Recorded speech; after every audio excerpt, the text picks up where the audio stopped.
Well, we made it to the second leg of the Triple Crown. Happy Preakness 150 racing fans. We've got a great weekend of racing in Baltimore coming up. Obviously, the big day, Saturday with the Preakness, the great undercard there. The day before it, Black-Eyed Susan, Pimlico special. And I thought the undercard there, particularly the stakes races before those, were very good. Daily Armour's on the ground. She'll be providing content throughout the week for HorseRacing and Xpressbet. Looking forward to seeing that. But first, we're going to get her and my thoughts on this week's Horse Sense.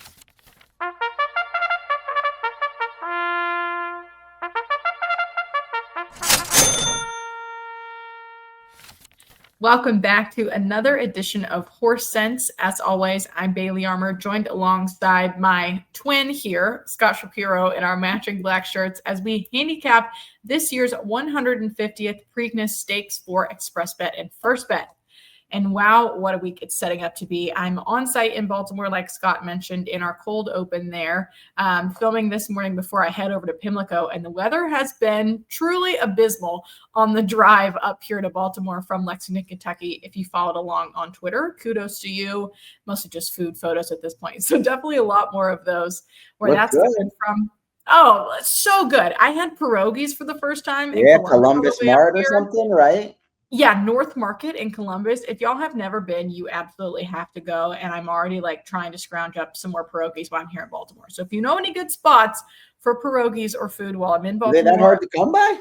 Pierogies? We don't have them in Lexington. Yeah. Like I'm from the deep south. I've never had any kind of like Polish food before, but oh my God. It's like mashed potatoes in ravioli, two of my favorite things. And I'm on the prowl, pierogi prowl. Right. But it's shaping up to be a fantastic week of racing so far. Despite the weather, we've got some really good promotions for y'all going on Xpressbet and FirstBet both this week. We're bringing back the Exactathon that we ran 2 weeks ago. So not only will Journalism, Sandman, American Promise be back, the Exactathon will also be back. So it's a $10,000 Exactathon each day at Pimlico on Friday and Saturday. If you hit 6 or more exactas, you'll win your share of $8,000 in bonus cash from us, and then an additional $2,000 to the player or players who hits the most. And then on top of that, you can also have a little bit of extra confidence in your Preakness and Black-Eyed Susan bets with a $10 money back special in each of those races. So plenty of ways to kind of diversify your handicapping a little bit, your wagering this weekend, and we'll talk about them a little bit more as we get into it. But what can we expect on the tournaments, friend Scott? Yeah, big one this week, $1,500 Preakness challenge, $1,000 in cash, right? Yeah, $1,000 bankroll, $500 into the pool. I think the estimated pool, and I saw it was about 75,000. So that'll be a fun one. And now, while the weather hasn't been good early, and I know it didn't look great for the whole week, it does seem like maybe the rain we could get lucky, which doesn't seem to happen a lot on these big days. You tell me if I'm wrong, or maybe you're smart enough not to follow it. But that's one thing I'm hoping for. Maybe the weather gets better on Friday and Saturday. We'll cross our fingers for that. I have my spaces at 9 a.m. and I'm rolling out a fellow first racing folk. Brian Incognito will be on with me. He will pull double duty. He'll cap some Preakness Day races with me at 9 a.m. and then head to Gulfstream Park. I think his cast is in Baltimore. I think he's handling things solo there, but looking forward to that as well. So plenty going on at FirstBet and Xpressbet.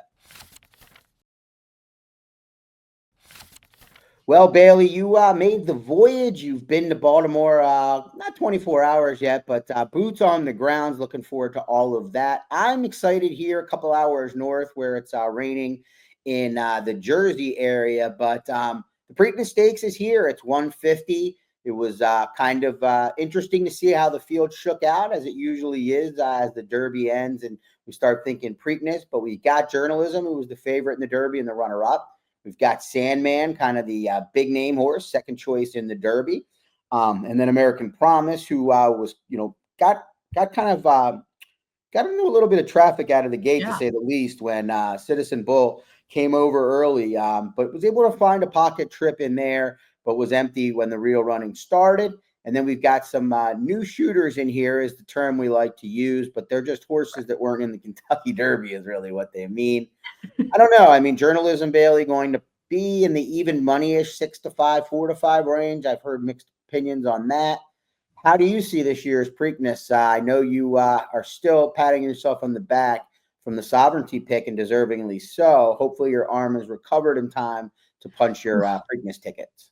That's a good one. I will definitely I will share the props with everyone else that was keen on sovereignty in the Derby. Of course, was happy with that result. Was definitely impressed by how journalism ran. I think my biggest doubt for him that we had discussed him into that race was how he was going to run against such a big full field that he hadn't seen before, and he ran an incredible performance in the Derby. Absolutely no knock to him that day. Sovereignty just happened to be the better horse, but we don't have Sovereignty today. We have Journalism, who is clearly the best horse in this field by far and away. I mean, he ran a 108 buyer in the Santa Anita Derby, put up 2 back-to-back 102 figures when the average over the last 20 years has been 104. So he's right in that Preakness winning form that we like to see.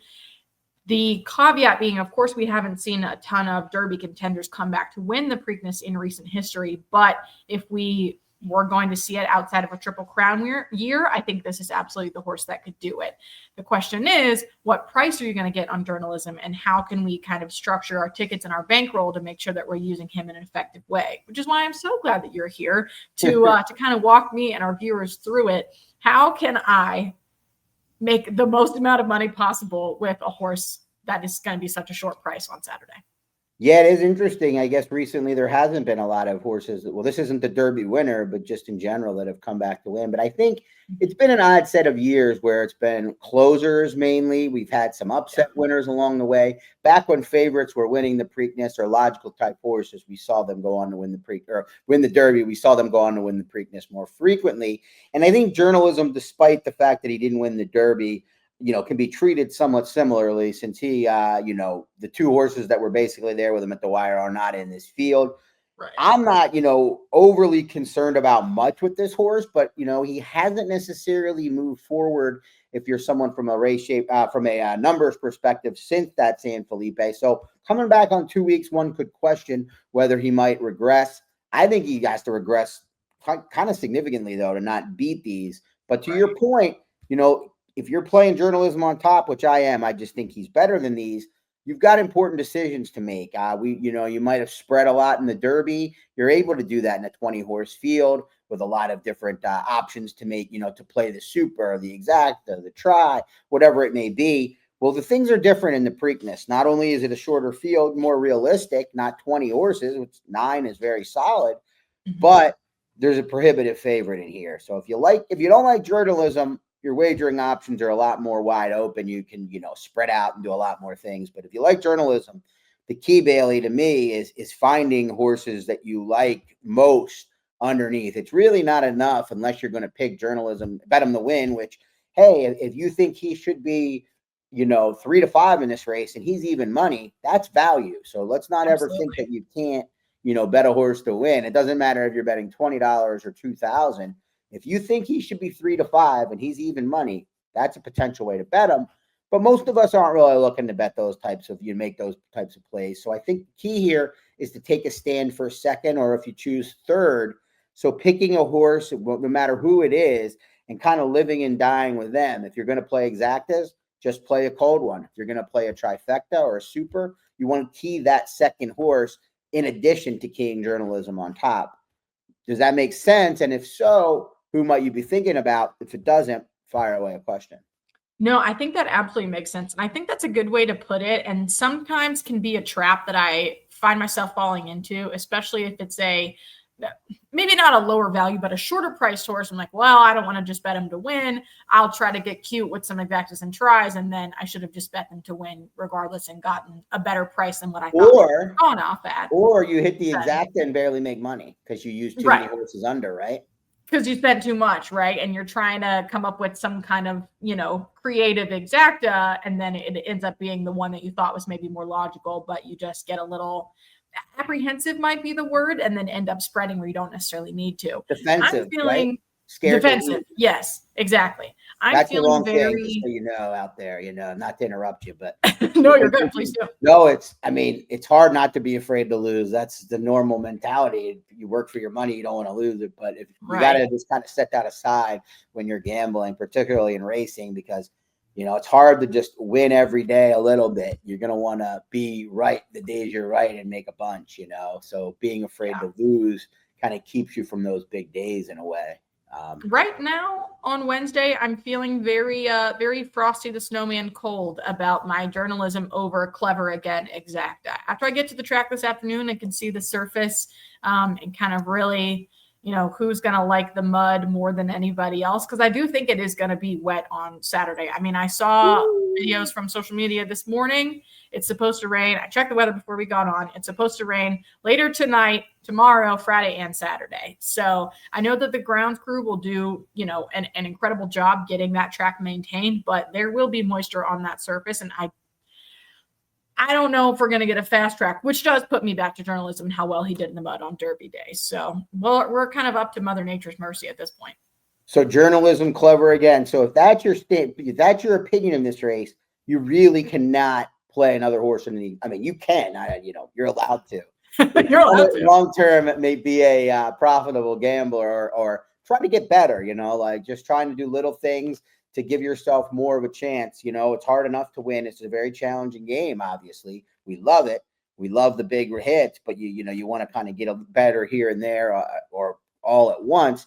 And I think one way to do that is playing this exacted cold. If that's your opinion and you're going to bet $20 in the race, you play a $20 exacta, journalism, Clever Again. It's not, that's going to be a good cash for someone like that bets your money. It's going to pay, maybe 5, 6 to 1 or something of that nature, but you're going to be happy with that instead of your 4 to 5. Obviously, you've got to do more work there, but I think that's the key. And if you're playing tries, you can afford obviously to use more than one horse because you need to use more than one horse, but still keying in on a couple instead of being all over the map. And even when you hit, you're not going to make any money. You could potentially lose some in this race.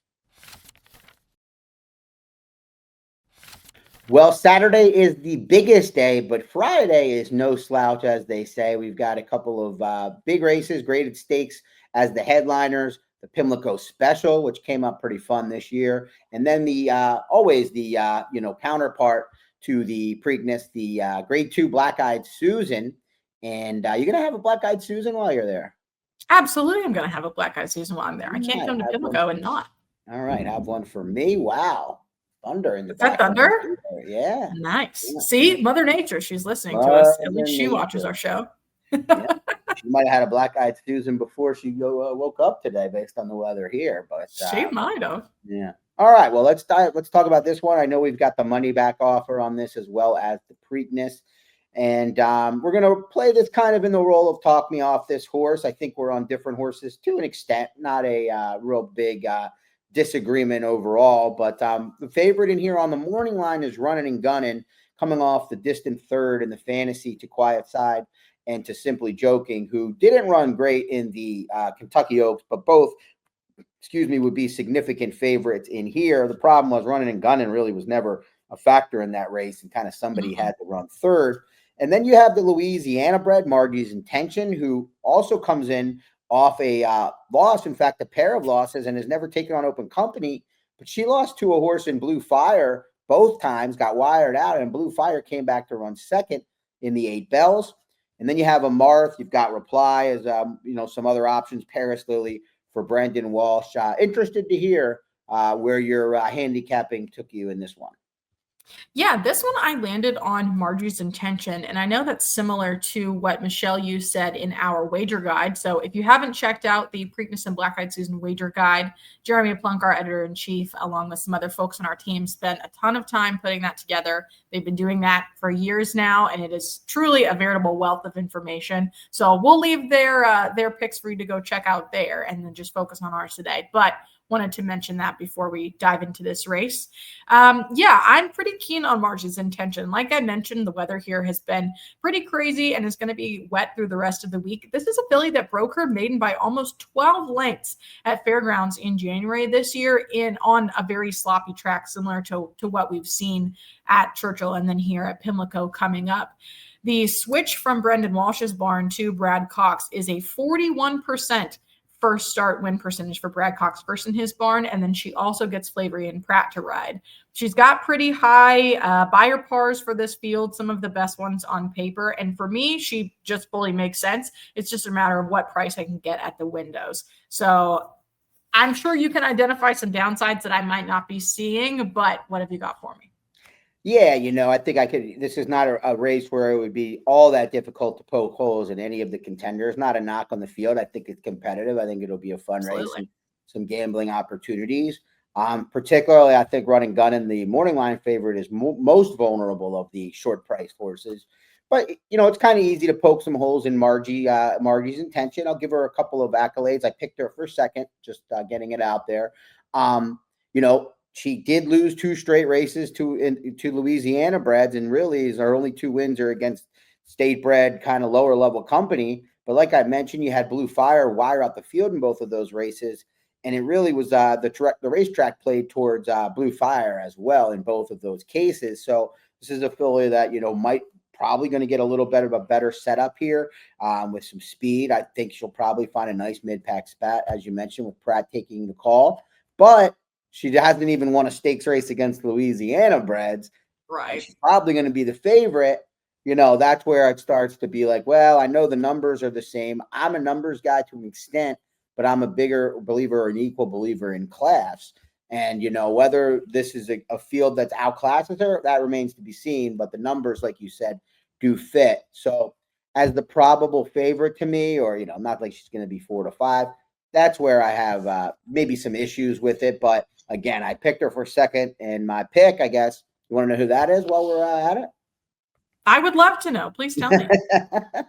Imagine if you said no. I would just be like, no, I actually don't care. Close his laptop. Amarth. I like Amarth in here. And this is third off the layoff for Eddie Keneally. Louis Saez will rode last time in a grade 1 Ashland, which, to be honest, was, we don't know how good that field was, but it was, a grade 1 race. It was stronger than this group. So she gets some class relief. She was 32 to 1. The rail was very good that day. It was very early in that Keeneland meet. And this horse is 3-4 wide into the first turn. The race before it, or her comeback race, she ran a really good second, just moving a little too early. And look who beat her in that Busher Invitational. Well, it was the runner-up from Kentucky, the Kentucky Oaks, Whit Beckman's Drexel Hill. So I think Amarth hopefully will be 4 to 1, like the morning line suggests. And if so, I like her. But certainly, even though I'm talking you off Margie's intention, I give her a big look as well. A big look is all we'll need, and a better price at the window for sure.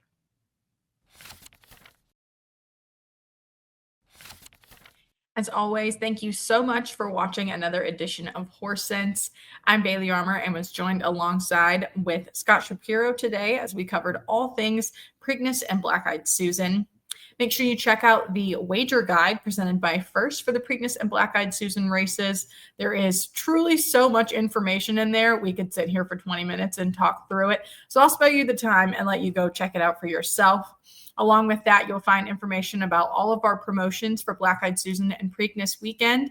Make sure you follow me along on social media, your platform of choice, @_BetBailey, to see some behind-the-scenes action from Pimlico this week. I'm actually going to head out after we finish filming this morning to see what I can get into and tell you about what's going on at the Preakness this week. Thank you so much for watching, and let us know in the comments who your horse in the Preakness is for 2025.